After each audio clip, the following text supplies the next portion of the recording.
The Oscar show was like a Jewish holiday, as opposed to out here in LA where it's like a gay holiday. Or it's just actually a gay Jewish holiday in LA. I grew up, you know, like everyone else, standing in my mirror with a hairbrush, practicing my speech.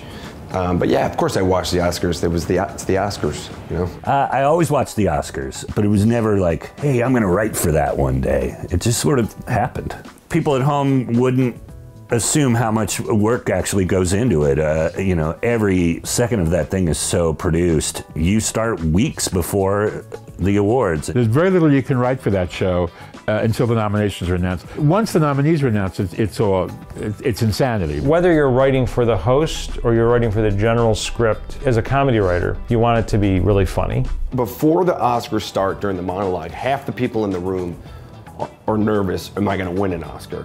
And then as the night goes on, what is it, 4 people get nominated? So 3 of those people are miserable for the rest of the show. So the odds just start to decrease about how happy everyone in that room is, you know? It's a tough room. I wrote 23 Oscar shows, so in this context, that's what I've done. But, you know, I'm comedian, actor, writer, stripper, you name it, you book it, you got it. The year, it was 1989, Alan Carr was hired to produce the show. And so he brought me in to write the show, and that was how I got it. It wound up being the Snow White year, the infamous Snow White, Rob Lowe year. The following year, of course, they cleaned house again, and Gil Cates came in, who produced like 18 Oscar shows. And then Billy Crystal was hosting it, and I've been writing for him, so I came. Good evening, and welcome to the Titanic. We are just like that great ship. We are huge, we are expensive, and everybody wants us to go a lot faster. I stayed, and I stayed for years after that. I wrote on the Oscars 2 years. One was 2005, hosted by Chris Rock, and then 2016, also hosted by Chris Rock. Chris is hosting the Oscars. He hasn't done it in 11 years. He's taking it super seriously. Began preparing back in the East Coast in the fall, you know, in November. He's got a ton of great material. And then the nominations come out, and as you may recall, there was no African-American people nominated. So Chris really had a job. Well, I'm here at the Academy Awards, otherwise known as the White People's Choice Awards. The thing about Chris is he kind of doesn't need writers. He likes writers, he likes to get, you know, help, but he doesn't, like, he shows up with 45 minutes of material for the 8-minute monologue. To show you how seriously Chris takes this, we went to all over to comedy clubs all over town here and tried the set out multiple times. Got it to the point where it was bulletproof. They're not gonna cancel the Oscars because I quit, you know? And the last thing I need is to lose another job to Kevin Hart, okay? I started as a stand-up comedian out of college who also got a job as a production assistant at The Daily Show in 1999. I ended up being sort of the point person at the Oscars when John hosted. Normally, when you see a black man or a woman president, an asteroid is about to hit the Statue of Liberty. I think the outlook for any Oscar host is always like, there's really nothing you can do to make people like you. You know, it's sort of a guarantee. So we just went into it the way we approached The Daily Show. It was sort of like, let's write funny bits and then let them speak for themselves. We knew how to write for John very well. We knew how to write for John in the sense of what worked on The Daily Show, the kind of stuff he likes, all that kind of stuff. But now we're doing stuff for John and also, you know, Gil Cates and this giant production team and everything else. So we're trying to sort of strike that balance between our style and what works for the Oscars. It was a moving story of a woman who forgets her own husband. Hillary Clinton called it the feel-good movie of the year. I'm a comedian, and I wouldn't want to host anything like that. Like, it's hard. I wrote on the 2011 Oscars, well, additional material by. Your hosts for the evening, James Franco and Anne Hathaway. And I don't blame James Franco and Anne Hathaway. I think they're awesome. And they would probably say, we didn't know what the F we were doing, you know? Anne, I must say, you look so beautiful and so hip.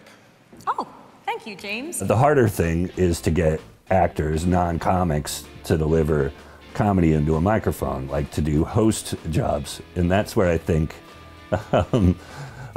they had problems. And that's why I didn't get an Emmy. It was a bad idea. It was bad chemistry. They had no chemistry. And Anne is a precision instrument, and James is much more improvisational. That was it was just a rough decision. But I had no pressure. The Hathaway Franco years, so I just watched it tank at home. Some people that caught the credit were like, what did you write? And I was like, no, I wrote the funny other stuff. Mr. Zuckerberg. Yeah. We need your help. I have a legal obligation to say no. Fine. You know, you just lost a Facebook friend. 2. At least it doesn't say monologue by. I was head writer one year that Whoopi was on, and I brought on Wanda Sykes. I brought on Carrie Fisher because she was hilarious and funny and knew everybody. One year she came covered in glitter, and she would hug everybody as they went on stage, and everybody on the show was on glitter. And the director said, "It looks like a drag ball. We don't want Mel Gibson glittery."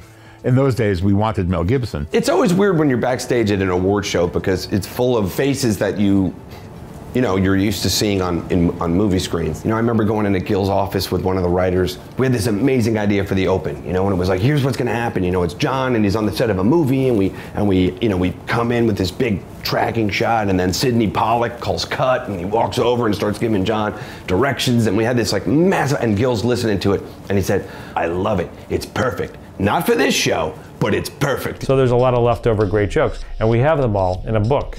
Well, there was a joke that we didn't get in, and it was for Steve Martin, and it was the first year he was doing it, and he was going to come out after the monologue, the commercial, and then he came back out and he was going to say, "I have good news and bad news.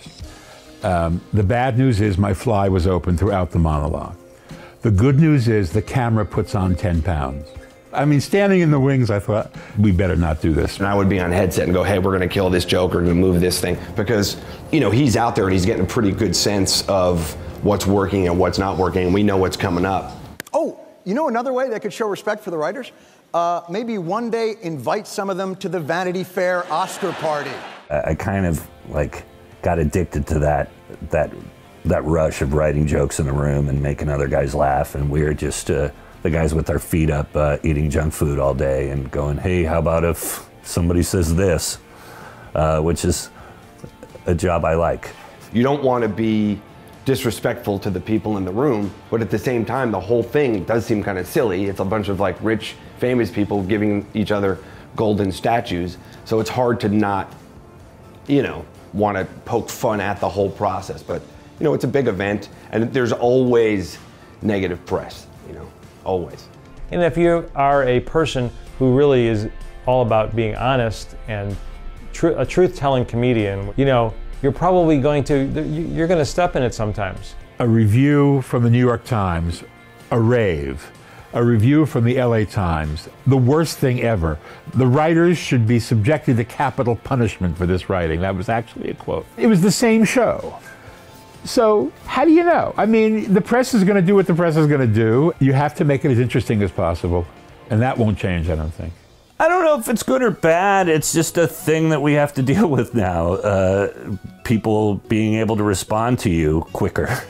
They used to have to sit at a typewriter and write a missive like, "Dear sirs, I did not enjoy that joke that you wrote."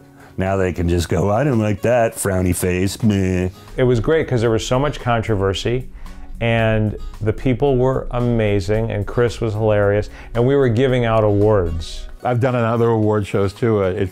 It's my favorite thing, and it's excitement, and sometimes it's complete panic. I mean, it gives it the kind of spontaneity that you want to have on one of those things. I mean, at this point, they're one of the few things that the nation watches together. It's live television, the way God meant it to be.